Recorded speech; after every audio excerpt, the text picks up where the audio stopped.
and throw attention. Hey everyone, did you see the new intro? Pretty cool, eh? It's a little hateful, I know, but you know what? I'm gonna keep it for now.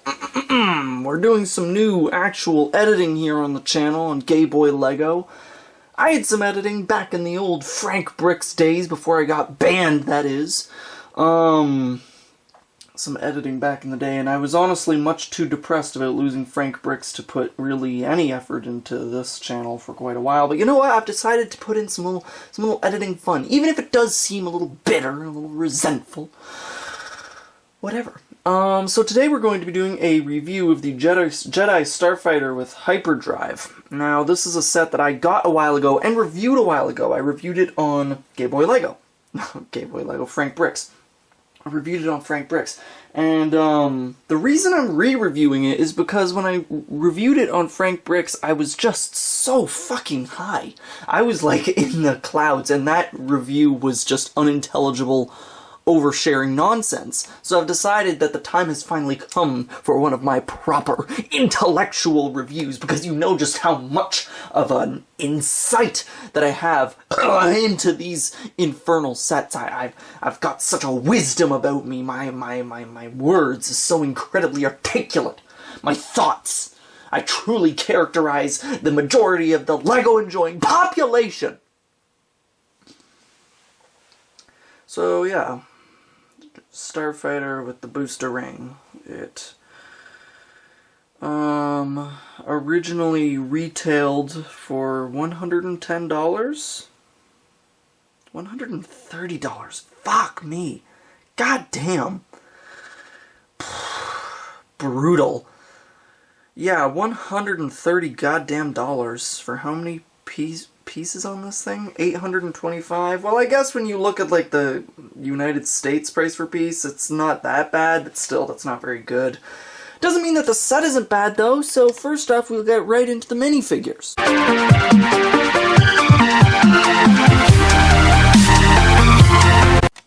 Now you might be noticing as we go into this video that my hands, my fingers and whatnot are looking red and sore. That's because I've been taking apart some Lego sets, like, all day, and like prying apart parts.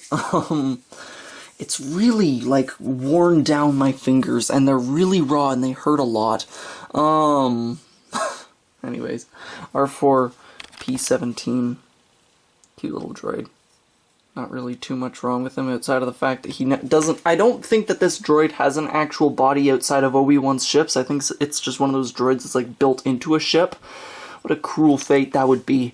It'd be like being born into an iron lung. Looks good, good printing.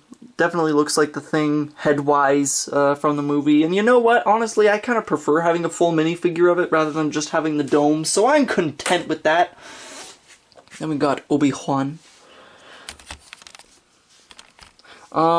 This is probably one of my favorite Obi-Wan minifigures that they've ever made. I like the hair, it's very fitting to Episode 2 Obi-Wan. I like these robes, they look really nice. There's no weird, like, miscolored tan printed onto, like, wet sand or anything, which makes it look super awkward. It's just nice printing all the way through, and it looks really good. Headset also works. I believe that's the same headset head that we got in Obi-Wan's Episode 3 Jedi Interceptor set from, I want to say, 2014. Yeah, I definitely think that's it. This minifigure is also not exclusive, by the way. Neither is R4, because this minifigure in his entirety came in a foil pack for some reason. But yeah, he's good. Then we got young Boba Fett, who honestly didn't really need an update since his advent calendar appearance in, I want to say, 2013? But no, he looks good. He's got that really nice sort of evil, devilish face at the back right there. Get him, Dad, get him! Fire! What a crappy actor Daniel Logan is, but still a cute minifigure.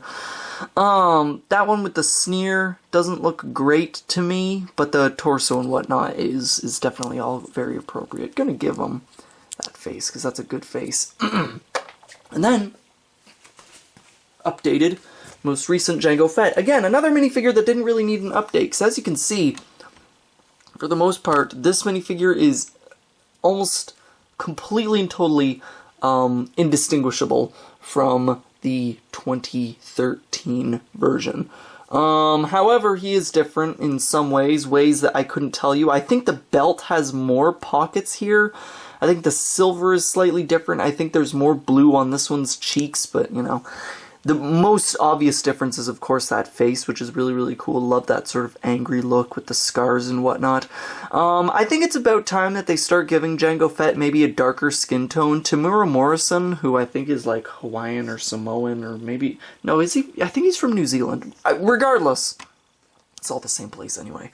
I think a darker skin tone is definitely in order for Jango Fett here, because that doesn't feel very reflective of what he actually looks like. So yeah, those are your minifigures, and I gotta say, they're pretty desirable. You got 2 exclusives and 2 pretty darn desirable exclusives here, and then the other 2, you know, pretty half-decent as well. So yeah, good little minifigure selection right there. So yeah, then we've actually got the Jedi Starfighter with Hyperdrive.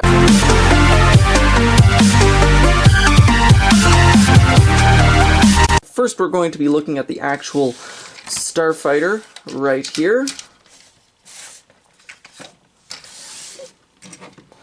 Get the fuck out of here.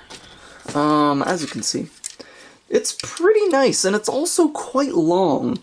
Honestly, when you're like looking at the box art and whatnot for the set, it's very easy to not immediately realize or underappreciate the sheer size and impressiveness of this particular Jedi Interceptor, which honestly would make for a perfectly fine set all on its own. Sure, it's a little bit sticker happy, I would say, especially like over in this region. Like, that's definitely not as good of a look, but it's still a pretty half-decent little didgeridoo, you know? It's got a half-decent look to it. It definitely feels fast. It is very evocative of the thing from the movie. You got the little thing right there, so you can gruesomely decapitate R4P17 and slap him. Ow. Fingers are so raw. Slap him right there. Adorable. And then, you know, you've got your... Ouch. Ooh. When I say my fingers are raw, I mean they're really raw. We've got an old printed piece in there for the control console, and then we've just got a pretty standard seat for Obi-Wan to sit in, and then just sort of around. Some of the techniques on this, particularly to make this sort of rounded back part, are definitely reminiscent of what we saw in Anakin's most recent Jedi Starfighter, which is cool. It's nice. I think that this came out before that Starfighter, though. Then it's got just one piece of landing gear at the bottom, which is honestly all it needs. Babada-boom, sits quite comfortably on the ground right there. Really quite nice. Unfortunately, it's got stud shooters, which look stupid, because they always do, because stud shooters are stupid. But, the actual Hyper Booster ring has spring-loaded shooters, which is nice that they made up for that. But no, this is a good ship. This is nicely built, and I really like it. It's a great addition to the set, and I think it's a good substantial size too. Roll on over here, Hyper Booster ring. So here we have the actual Hyper Booster ring, and it might not come across on camera, but this thing is pretty darn substantial. For being a big, bloody Fruit Loop with a very boring and repetitive building process, this is a pretty substantial and big thing. Not to mention, I was talking about the crummy price per piece earlier, but you gotta appreciate that there are some big pieces on the side right here. This, not crazy about that. A bit sticker reliant. Like, I don't really like that, but for the most part, this thing doesn't feature, like, any more stickers. It's got, like, this one and this one. And are they really anywhere else? No, not really. So, you know, aesthetically, I gotta say that it definitely looks pretty good. I had a lot of worries about this set being like this overly technic, ugly thing, but as a matter of fact, the way that they had it work out feels quite proper. It doesn't feel like there's way too many technics bogging it down. The plates don't feel like they're inorganically placed. Like, look how seamlessly they all just sort of bridge together, you know? Like, what they did in here with the technic connections really works quite nicely. And most perspectives that you're going to be seeing on this thing, the eye is immediately drawn to this up here more than it is to like that down there, you know? So honestly, when it comes to the aesthetics of this thing, I think they really pulled it out nicely. It is absolutely evocative of the thing from the movie with those massive sort of thrusters on the side with the one line across. Got your flappamaroos on the side right there to close in on the thing. Like, it's really quite nice, and I do appreciate it quite a lot. It's, yeah, as you can see on the back here, you got like the yellow boosters, which, you know, serviceable. Now, you might have seen that this thing was just toppling over quite easily, and you know what? It's a circle. I can't blame them for that. And you know what? Honestly, I prefer it like this as opposed to the alternative. The alternative being putting on, like, landing gear to the hyper booster ring, which would have just been wrong, and you know it. This is not a thing that is meant to land. As you see in the movies, it's supposed to just sort of float around in space and wait for some very phallic action to go on with a Jedi Starfighter. Closer look in here where the Starfighter actually sits. As you can see, it's pretty simple. You've got a elastic system down here. This pulls back, and as you pull that back, that comes back. So it helps it so that you can receive the thing even better, which I'll demonstrate in just a moment. You can also see that we've got a pretty nice big clear handle here. Definitely makes for maneuvering with this thing and sort of playing with this thing and swooshing it around, as it were. Just a lot more fun and interesting. So yeah, let's also, by the way, down here is where the spring-loaded shooters are. However, they're not in right now because I've had this set for months and months and months and months. Coming up on a fucking year, man. Come on, stupid piece of shit. So you got it like this. You pull it back. As you can see, you got like the Technic receivers at the bottom, or Technic pins, whatever. And then you just sort of let it, and the elastic sort of brings it into place, and there you go. And I gotta say, it looks quite good like this. It definitely looks like it does in the movie. It feels proper. It's a nice weight, too. It's definitely heavy, but you don't feel like your arm's gonna snap off with this, you know? It's just heavy enough to feel important, but not too heavy to, like, you know, not play with. Because you can, like, zoom this around and have yourself a jamboree. It's a good time, and it's a cute set, too. It's well constructed, like, it looks really good. The ring itself is quite appropriate and proportionate to the sizable ship that they're putting inside of it. I gotta say, though, there's one central compunction that I have to this set. It would definitely be that I kind of wish that ever so slightly the ship was lowered. Like, is it just me, or does it feel like a little too high in here, you know? I wish that they just brought this whole system just like, I swear, 2 or 3 studs down would have been perfect. Maybe 4 would be a bit much. Regardless, I think that my main problem with the aesthetics of this thing is definitely that maybe this whole carriage should be left a little bit lower. When you got it taken out, get your ass out of there. It's sturdy, it stays in there. It looks all very even because it does run exactly all the way through. So you're looking at this thing and it's like, oh, it's going to hold it right in the middle. But that's the problem. It doesn't. It kind of holds it a little bit raised up. It's forgivable, honestly, because it's a very advanced thing, and this is built a lot more intelligently and a lot more intricately than the,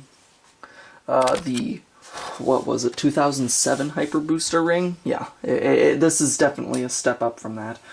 But no, after looking at the set, we'll go on to the final thoughts.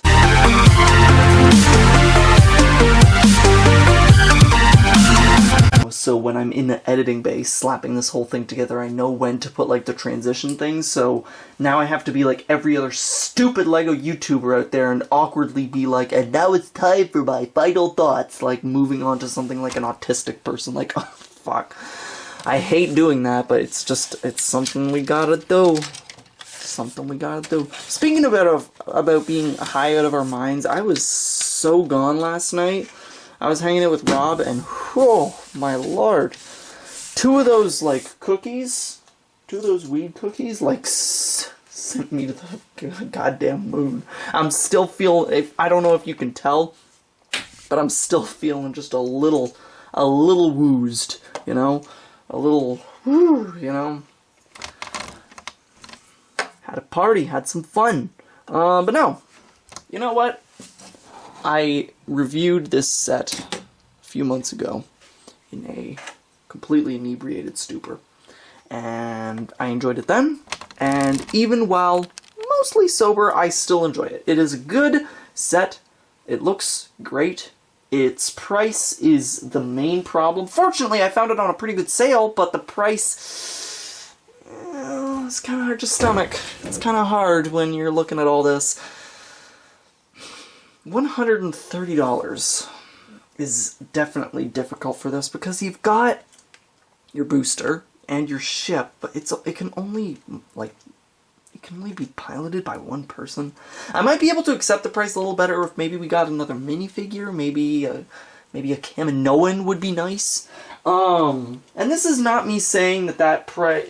I mean, maybe that price would have been more appropriate for the Slave 1, that everyone was really mad that this wasn't.